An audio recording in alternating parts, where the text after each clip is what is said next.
This season, as we begin to take a look at the next generation in horticulture, we follow one of OSU's undergraduate student, Barrett Allen, as he heads home over spring break. Now, this might not sound like much of a story, but Barrett Allen is committed to heading back each spring break and as often as he can to work on his U-Pick flower farm. While many graduates often wait to see what their future holds after graduation, Barrett is taking his future into his own hands and building his horticulture business right now.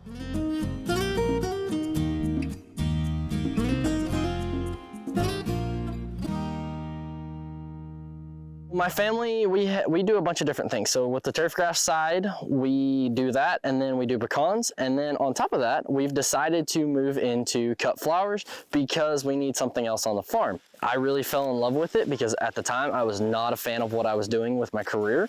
And so I called mom and dad, said we're starting this today, and this is history. In 2023, we started with 20,000 flowers, tulip bulbs to be exact, and that was kind of, we're gonna test the markets and see what happens. And once we got from there, as anything in my family, it gets blown up to way too big and way too fast. So that's the reason why we opened into other parts of horticulture with the cut flowers. And as we spent the last 2 years trying to perfect which flowers actually do the best in our region. So I got into hydroponics actually my second semester of freshman year because of Dr. Kathy, and she really inspired me with her coursework. And so I took it to her and I said, hey, how do you think I can do this? And we kind of talked about it a little bit. And then I built the hydroponic system with my father's help and kind of his ideas and Dr. Kathy's based information, and we built what we have today.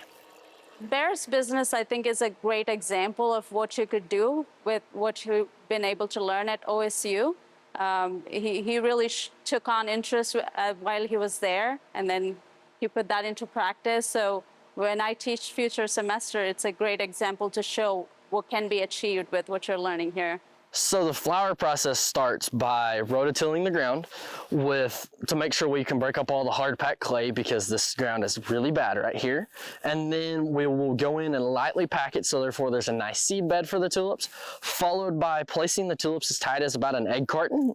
So therefore we have premier cut flowers for people to pick. We'll cover them with sand that we get from a local sand pit that we have access to. And we do that process with a skid steer and a rake, so therefore it's nice, even, and level. And once they start blooming, that is kind of my mom's specialty of we have to market like no other. We have been pretty heavily social media. We've also done some emailing campaigns with people who bought tickets from us previously, advertising both the tulips and our mercantile.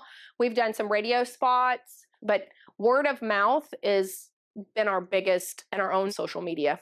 I've learned as a person that this business is not for the faint of heart. There's some days you'll wake up and you're hoping that the wind didn't cart off your greenhouse in the middle of the night.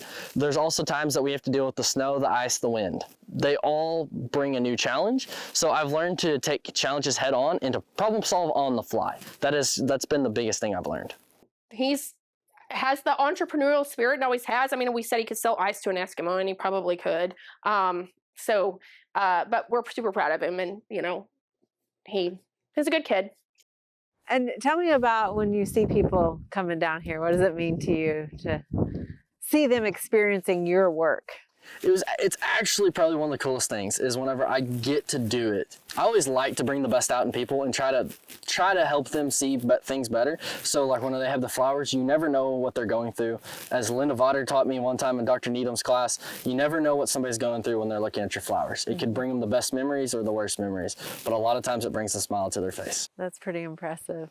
Well, it's great work that you're doing here, and congratulations on launching this entrepreneurial project, and best wishes for you as you continue on in your career.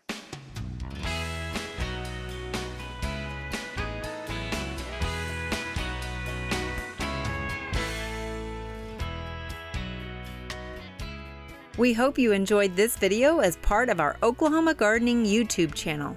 You can also find even more videos on the OK Gardening Classics YouTube channel. And join us on social media for great gardening tips, photos, and discussion.